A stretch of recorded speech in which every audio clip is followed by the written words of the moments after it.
Bom dia a todos. Não é demais dizer que é sempre uma alegria estar aqui no Jaraguá. Pelo menos uma vez no ano eu faço questão de aparecer por aqui, né? Para participar aqui do culto de sábado. Vamos à mensagem desta manhã. Hoje eu tenho para apresentar a vocês uma mensagem que é daquele tipo que eu chamaria de mensagem adventista raiz. Porém, antes de apresentá-la, eu preciso dizer que não se trata de um recado pessoal a quem quer que seja, por favor. É um alerta geral.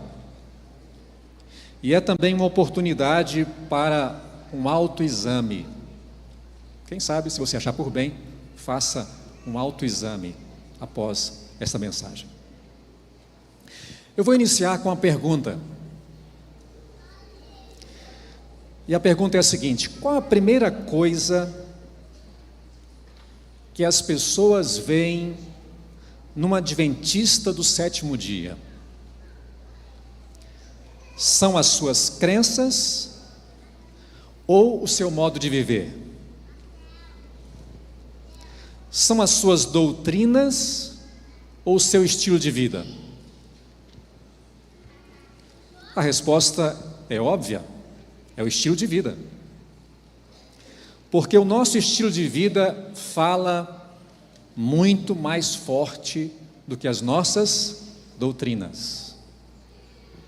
É através do nosso modo de viver que nós revelamos ao mundo a nossa identidade.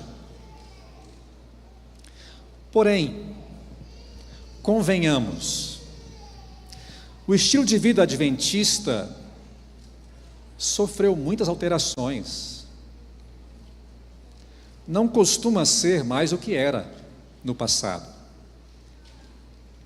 Segundo alguns eruditos da igreja, desde a década de 90, está em andamento aquilo que eles chamam de secularização do adventismo. Mas o que seria isso? Secularização. De um ponto de vista da sociologia, seria o abandono gradual da religião e das organizações sociais construídas sobre bases tradicionais. Em síntese, é uma rejeição a tudo que é de cunho religioso e tradicional. Da ótica cristã, secularização é quando colocamos de lado os parâmetros bíblicos e passamos a adotar os parâmetros do mundo. Seria aquilo que o apóstolo Paulo vai chamar de conformação com o mundo, Romanos 12, versículo 2. E Tiago, por sua vez, vai denominar de amizade do mundo. Ele então acrescenta que essa amizade do mundo é inimiga de Deus, Tiago 4, versículo 4. Bem, no adventismo, o fenômeno da secularização pode ser observado nas áreas da dieta, do vestuário, do uso de adornos, da música, das formas de cultuar, dos métodos de evangelizar, dos ambientes frequentados, das atitudes em relação à guarda do sábado e assim por diante. Cada vez mais a cultura secular tem moldado o nosso pensamento e influenciado o nosso comportamento como adventistas. Na verdade, nós não somos a única denominação cristã que enfrenta o desafio da secularização. O segmento evangélico tradicional tem demonstrado a mesma preocupação e tendência. Você pode ir ao YouTube Digita lá, secularização evangélica. Vão surgir vários vídeos de pastores evangélicos que estão alegando essa preocupação, essa tendência geral. Mas no que concerne ao adventismo, a secularização do estilo de vida tem se manifestado, em alguns casos, com espantosa naturalidade. Recentemente, alguém me relatou que, ao participar da distribuição de livros missionários, no sábado Impacto e Esperança, se deparou com um senhor que fazia compras num comércio de BH. Ao abordá-lo visando a entrega do livro, esse senhor que fazia compras no sábado, disse sem nenhum constrangimento que era também membro da igreja. Isso ilustra, como em muitos aspectos, a vida dos de dentro da igreja tem deixado de ser diferente da vida dos de fora. No passado, você conseguia identificar facilmente um adventista pelo seu perfil, apresentação pessoal. Hoje, não podemos dizer a mesma coisa. Já me ocorreu, por exemplo, de cumprimentar na igreja uma pessoa pensando que era uma visita, para depois descobrir que era um membro regular da igreja. O que se observa é que alguns padrões de comportamento da cultura secular mais e mais se reproduzem na igreja. Um exemplo são os namorados da igreja, que praticam sexo antes do casamento. Pasmem, a proporção deles é quase igual à dos namorados de fora da igreja. Um segundo exemplo é com relação aos divórcios dentro da igreja, também quase equivalente aos de fora, em número. Em alguns lugares, as nossas festas de casamento são cópia quase fiel do modelo secular. Após um lindo, abençoado culto de casamento, o pau quebra. Rola música, dança, e alguns voltam para casa trocando as pernas.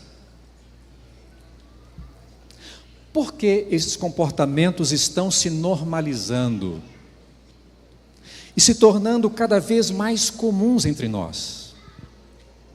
Afinal, eis a pergunta-chave: deveríamos preservar a tradição adventista ou deveríamos desconstruí-la e superá-la? Estaria Deus realmente preocupado com o nosso estilo de vida?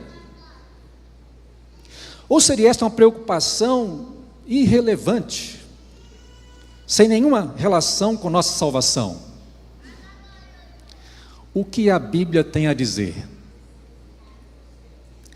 Bem, antes de ir à Bíblia, eu quero resgatar um importante fundamento do pensamento teológico adventista, o santuário. Mas o que tem a ver santuário com estilo de vida? Os nossos pioneiros interpretaram a Bíblia da perspectiva do santuário. Para eles, mais do que uma doutrina, o santuário era um princípio de interpretação para toda a Bíblia. Diga-se de passagem, esse princípio é endossado pelo salmista, ao dizer assim: o teu caminho, ó Deus, está no santuário. Salmo 77, versículo 13, na versão corrigida. Portanto, é lá, no santuário, que devemos ir para avalizar e compreender as nossas crenças. Ellen White classificou o santuário como a chave hermenêutica da teologia adventista. Nas palavras dela, o assunto do santuário foi a chave que desvendou o mistério do desapontamento e revelou um sistema completo de verdades ligadas harmoniosamente entre si. Grande Conflito, página 423. Isso significa dizer que o nosso corpo doutrinário não é um amontoado de doutrinas isoladas, desconexas. Ao contrário, é um sistema completo, harmonioso, de verdades integradas, conectadas pelo santuário. Portanto, para sermos fiéis às nossas raízes teológicas, precisamos testar todo o ensino e prática à luz do santuário, porque foi com base nesse crivo que nossas crenças foram estabelecidas e sistematizadas pelos pioneiros. O que quero então agora propor é que nós avaliemos, testemos juntos aqui, nesta manhã, a crença de número 22 no Isto Cremos, conduta cristã. E vamos testá-la aqui nesse momento, à luz do santuário. Afinal, há embasamento bíblico que sustente o estilo de vida adventista? Para responder essa questão, de uma ótica bíblica e adventista, vamos então ao santuário. Busquemos avaliar a relevância do estilo de vida adventista à luz do santuário. Na Bíblia, nós temos várias fontes do santuário. Das mais importantes é o livro de Levítico. E vamos então a Levítico? Vamos ao capítulo 20 de Levítico. Nós temos o livro de Êxodo, temos o livro de Hebreus, temos Daniel e Apocalipse, todos eles falam do santuário, mas Levítico é talvez a base mais importante. Vamos então ao capítulo 20, versículos 22 a 26.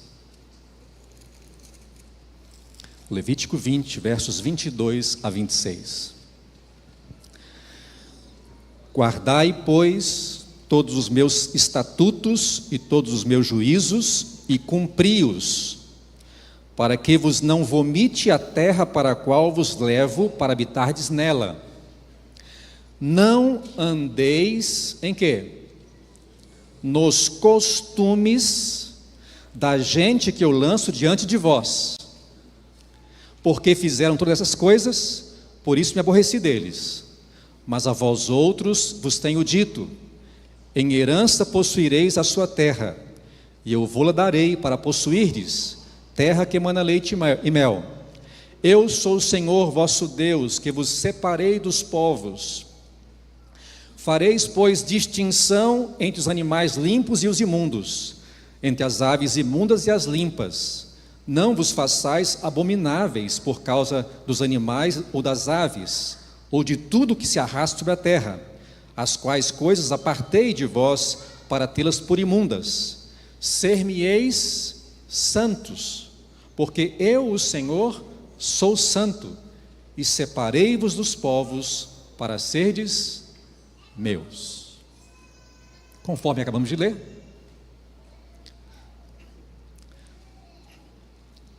o povo de Israel deveria andar nos costumes, deveria ou não? Não deveria. Não deveria andar nos costumes e abominações dos povos de Canaã. Ao contrário, deveria manter a sua distinção em relação às outras nações. A condição para serem o povo de Deus era que eles fossem santos como Deus é santo. Isso significa que deveriam ser um povo separado, um povo distinto dos demais povos. Então nós temos aqui 3 prescrições divinas para Israel. Quais são elas? A primeira, não andar nos costumes dos povos ao redor. A segunda, separar-se deles, não no sentido de isolar-se, mas no sentido de manter distinção em relação a eles. A terceira, santificar-se. E por quê? Porque eu, o Senhor, sou santo. Bem, para termos uma melhor compreensão desse texto, Analisemos agora o seu contexto mais amplo. O livro de Levítico dá sequência aos fatos narrados no livro de Êxodo. Esse é um ponto importante a compreender. Há aqui uma ordem cronológica de um para o outro. Poderíamos dizer que Êxodo é o pano de fundo de Levítico. Os últimos capítulos de Êxodo, 25 a 40, narram as instruções para a construção do santuário. Em 25:8, nós temos aquela conhecida passagem que diz: e me farão um santuário para que eu possa habitar no meio deles. E no capítulo 40, o livro se encerra com o tabernáculo armado, concluído, fato ocorrido precisamente no primeiro dia do primeiro mês do segundo ano da saída do Egito, segundo o capítulo 40, versículo 17. É justamente nesse ponto da história que começa Levítico, ou seja, logo após a conclusão do santuário. E de que vai falar especificamente o livro de Levítico? Bem, com o santuário acabado, concluído, o Senhor agora passa a instruir Moisés a respeito de duas questões. A primeira, a adoração, como ela deveria ocorrer no santuário. E a segunda, a vida ou a conduta dos israelitas. Esses são, em síntese, os dois temas de Levítico. E essas duas ênfases, a adoração e a vida dos israelitas, dividem o livro de Levítico em duas seções. Os capítulos 1 a 16, primeira seção, falam dos sacrifícios, ofertas, ritos, sacerdócio, culminando com o dia da expiação no capítulo 16. Os capítulos 17 a 27, que é a segunda seção, falam por sua vez da santidade do povo de Israel, que é o tema central do livro. Aqui temos todo tipo de instrução para um estilo de vida santo. Os capítulos dessa seção demonstram que o povo que está organizado ao redor do santuário, na disposição ou no layout que Deus orientou, aquelas posições das tribos, né? O povo que tem a Deus em seu meio precisa viver de acordo com os privilégios que ele recebeu. Ou seja, não se pode estar na presença de Deus sem os comportamentos adequados, sem seguir os devidos protocolos. Não é sem razão que essa seção de Levítico é chamada de Código de Santidade, porque todos esses 11 capítulos estão enfatizando as questões éticas ou a moralidade do povo de Israel. Esse código de santidade incluía a vida como um todo, desde a dieta, incluía as carnes aqui também, o vestuário, a vida social, recreativa, a sexualidade, os cuidados com o corpo e práticas religiosas.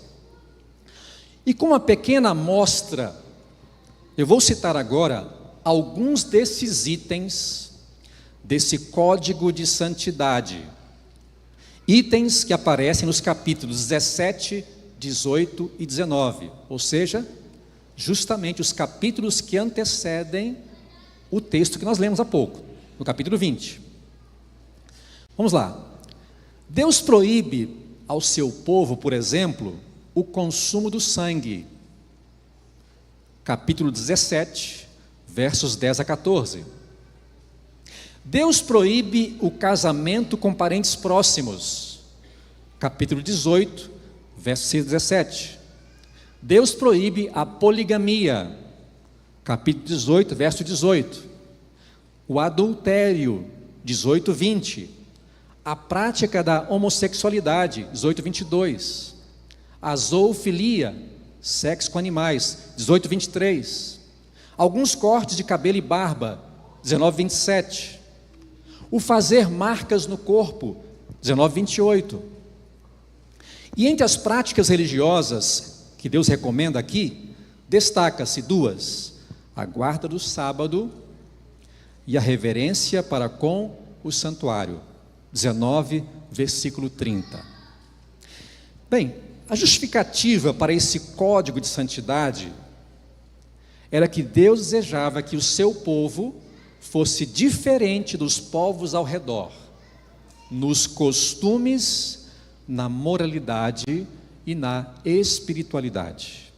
Este era o estilo de vida requerido por Deus para o povo que morava ao redor do santuário, ou para o povo que tinha Deus em seu meio. O estilo de vida era, portanto, a forma como a santidade se expressava. Mas o que isso tem a ver conosco hoje? Estamos no século 21. A resposta é simples. Quem é o povo do santuário no tempo do fim? Nós adventistas. Somos o povo do santuário. Aliás, nós somos a única denominação cristã que restaurou essa verdade. Somos o povo a quem foi confiado, como diz Ellen White, um sistema completo de verdades integradas pelo santuário. E assim como Deus requereu santidade do povo que vivia ao redor do santuário, os antigos hebreus, Ele requer hoje santidade do povo cujas doutrinas gravitam ao redor de Cristo em seu santuário, os adventistas do sétimo dia. Assim sendo, o povo que crê na contínua mediação de Cristo no santuário celestial, o povo que proclama o sábado como sinal da autoridade de Deus como Criador, o povo que anuncia a hora do juízo, já chegou a hora, o povo que denuncia que Babilônia caiu, o povo que tem como marca a perseverança dos santos, ou seja, a guarda dos mandamentos de Deus e a fé em Jesus. E finalmente, o povo que está se preparando para a volta de Jesus, precisa viver à altura do legado que recebeu. E precisa estar qualificado para a proclamação da verdade presente. E qual seria esta qualificação? A santificação. A santificação sem a qual ninguém verá o Senhor. Hebreus capítulo 12, versículo 14. Abrindo aqui um parêntese, a salvação, ela não se dá através da santificação, ou do estilo de vida, mas nunca sem ela. Como diz o texto, sem ela, ninguém verá o Senhor. Porque na teologia bíblica e adventista, não há dicotomia entre graça e santificação. Elas andam juntas. É por essa razão que o Senhor ordena ao seu povo, não só no Antigo Testamento, mas também no Novo Testamento, que não ande nos costumes do mundo, mas que seja um povo separado, distinto, santo. E eu quero agora citar alguns exemplos de prescrições divinas do Novo Testamento. Ao ouvirem os textos que eu vou ler agora, julguem se os princípios levíticos continuam válidos ou não. Cada um julgue. Não vou citar a fonte para não demorar muito tempo aqui, tá? Apenas citar os textos. Vamos lá. Não vos conformeis com este século, mas transformai-vos pela renovação da vossa mente. Não vos amoldeis às paixões que tinhais anteriormente na vossa ignorância. Pelo contrário, segundo é santo aquele que vos chamou, tornai-vos santos também vós mesmos em todo o vosso procedimento. Porque escrito está: sede santos, porque eu sou santo. Não vos ponhais em julgo desigual com os incrédulos, porquanto que sociedade pode haver entre a justiça e a iniquidade? Ou que comunhão da luz com as trevas? Que harmonia entre Cristo e Satanás? Ou que união do crente com o incrédulo? Por isso, retirai-vos do meio deles, separai-vos, diz o Senhor. Acaso não sabeis que o vosso corpo é santuário do Espírito Santo que está em vós, o qual tendes da parte de Deus, e que não sois de vós mesmos, porque fostes comprados por preço? Agora, pois, glorificai a Deus no vosso corpo. Não vos enganeis, nem impuros, nem idólatras, nem adúlteros, nem efeminados, nem sodomitas, nem ladrões, nem avarentos, nem bêbados, nem maldizentes, nem roubadores herdarão o reino de Deus. Tais fostes alguns de vós, mas vós vos lavastes, mas fostes santificados, mas fostes justificados em o nome do Senhor Jesus Cristo e do Espírito do nosso Deus. Portanto, quer comais, quer bebais, qualquer outra coisa venha fazer, fazei tudo para a glória de Deus. Não vos torneis causa de tropeço nem para judeus, nem para gentios, nem tampouco para a igreja de Deus. Da mesma sorte, que as mulheres em traje decente se ataviem com modéstia e bom senso. Não seja o adorno da esposa o que é exterior. Assim brilhe também a vossa luz diante dos homens, para que vejam as vossas boas obras e glorifiquem a vosso Pai que está nos céus. Para que vos torneis irrepreensíveis e sinceros, filhos de Deus inculpáveis, no meio de uma geração pervertida e corrupta, na qual resplandeceis como luzeiros no mundo. Pois esta é a vontade de Deus, a vossa santificação. Porquanto Deus não vos chamou para impureza, e sim para a santificação.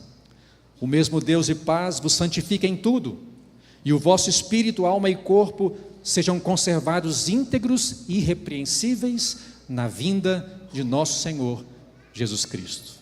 Vou parar por aqui, podia continuar.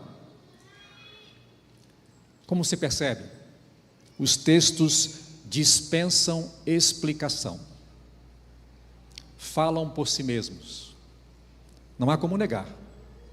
As evidências são sobejas, de Gênesis a Apocalipse. Deus prescreve um padrão de comportamento, uma pauta de costumes para seu povo, que é distinta da pauta de costumes do mundo.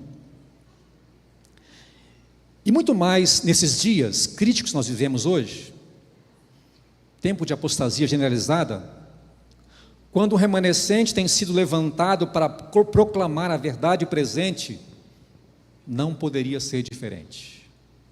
Deus requer hoje do seu povo, assim como requereu no passado, uma conduta santa, porque é a santidade que valida, que chancela, que dá autoridade espiritual e poder para proclamarmos a verdade.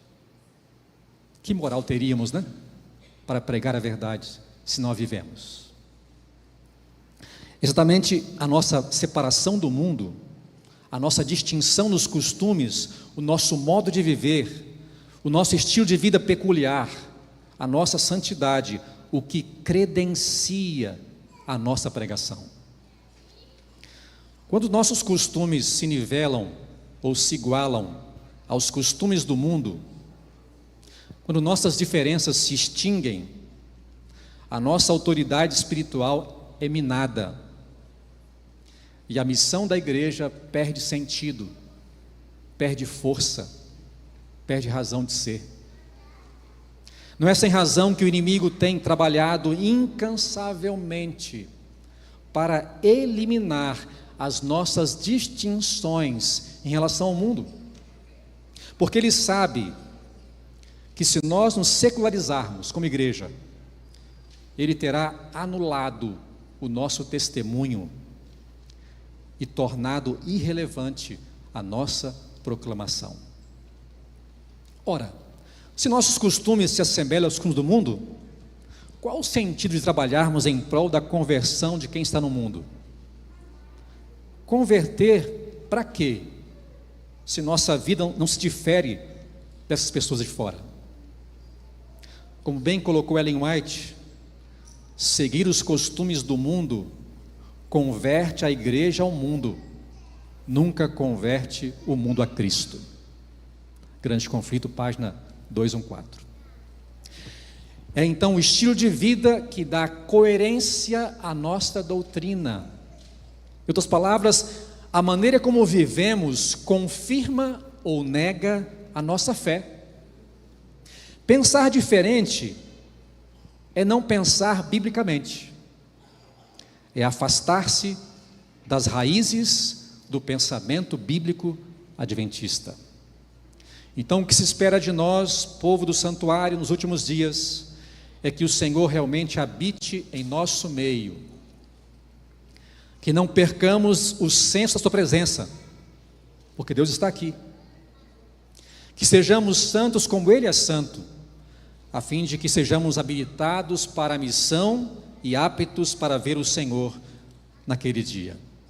Portanto, por mais que a onda da secularização force a porta, em nome de Jesus, não permita a sua entrada, ao menos na sua vida pessoal. Você se lembra o que aconteceu com o antigo Israel? Deus queria que a nação de Israel israelizasse o mundo. Mas o que aconteceu? Israel se mundanizou. Essa foi a tragédia da nação de Israel. Porém, é interessante que em meio a essa apostasia de Israel, Deus sempre levantou remanescentes fiéis, que não se deixaram levar pela onda cultural. Esse foi o caso, por exemplo, de Daniel. Quando Daniel foi levado cativo para a Babilônia, a intenção era que ele passasse lá por um processo de aculturação, e como passou. Mas o plano de transformá-lo não funcionou. Por que não funcionou? Segundo a Bíblia, Daniel decidiu firmemente não contaminar-se. Ou seja, ele não cedeu às pressões culturais do estilo de vida babilônico. Daniel estava longe de casa, mas não estava longe de Deus. Estava longe do seu país, mas não perdeu a sua raiz. Estava longe da sua cidade, mas não perdeu a sua identidade. E olha que ele viveu toda uma vida em Babilônia, literalmente. Ainda assim, Babilônia nunca viveu em Daniel, nem um dia sequer. Naqueles dias foi Daniel. Agora chegou a nossa vez. Hoje somos nós que estamos em Babilônia, Babilônia apocalíptica. Qual tem sido o impacto das pressões culturais do mundo no nosso estilo de vida? Somos Daniéis modernos, de fato? Adotamos a palavra de Deus como nosso parâmetro? Ou temos seguido parâmetros culturais, interpretando a Bíblia de acordo com nossas conveniências pessoais? Ellen White descreve em linguagem magistral o perfil de homem que o mundo precisaria nos últimos dias. Diz ela: homens que não se comprem e nem se vendam. Homens que no íntimo da alma sejam verdadeiros e honestos. Homens que não temam chamar o pecado pelo seu nome exato. Homens cuja consciência seja tão fiel ao dever como a bússola ou é o polo. Homens que permaneçam firmes pelo que é reto, ainda que caiam os céus. Daniel tinha esse perfil. Mas você acha que Daniel já nasceu assim? Não, ninguém nasce assim. Esse é um perfil de caráter forjado na experiência da intimidade pessoal com Deus e da fidelidade à sua palavra. Gostaria de declarar nesta manhã a você que me ouve, que este é exatamente o propósito de Deus para a sua e a minha vida, para o nosso caráter. Está nos planos de Deus fazer de você um homem, uma mulher, um jovem com esta têmpera, com esta fibra, com esta integridade. Mas qual a nossa parte nesse propósito divino? A nossa parte é desviar-se dos caminhos movediços, das ideologias, das especulações humanas e firmar os nossos pés na segura palavra de Deus. E a palavra de Deus nos santificará. Santifica-os na palavra, a tua palavra é a verdade. Que ela, a palavra de Deus, seja a nossa única base nesses dias tão turbulentos, tão desafiadores que nós vivemos, e que assim seja até o dia de nossa chegada a Canaã celestial. Como palavras finais, eu preciso dizer que quando a verdade chega ao coração, ela pode produzir dois tipos de efeitos. Ela pode transformar, é o que se espera que aconteça, mas ela pode também endurecer o coração. Depende de cada um, a escolha é livre. Por isso, para a sua reflexão, eu quero perguntar agora: se Jesus viesse hoje, qual seria o seu sentir? Qual seria a sua atitude? Seria se esconder? Quem sabe devido a algum pecado que você não quer se submeter? É real o seu desejo de ver Jesus voltar? Aqui ele vai cantar uma música agora. E essa música é um chamado de Deus para cada um de nós aqui nesta manhã. Se você agora reconhece a necessidade de alguma mudança na sua vida, se você deseja consagrar hoje a sua vida a Deus, então responda ao chamado, não meu, ao chamado de Deus, e venha aqui à frente hoje, para declarar a Deus que você está disposto a, pela graça dEle, a mudar o rumo da sua vida, a se consagrar a Ele, para estar preparado para cumprir a missão e para a volta de Jesus.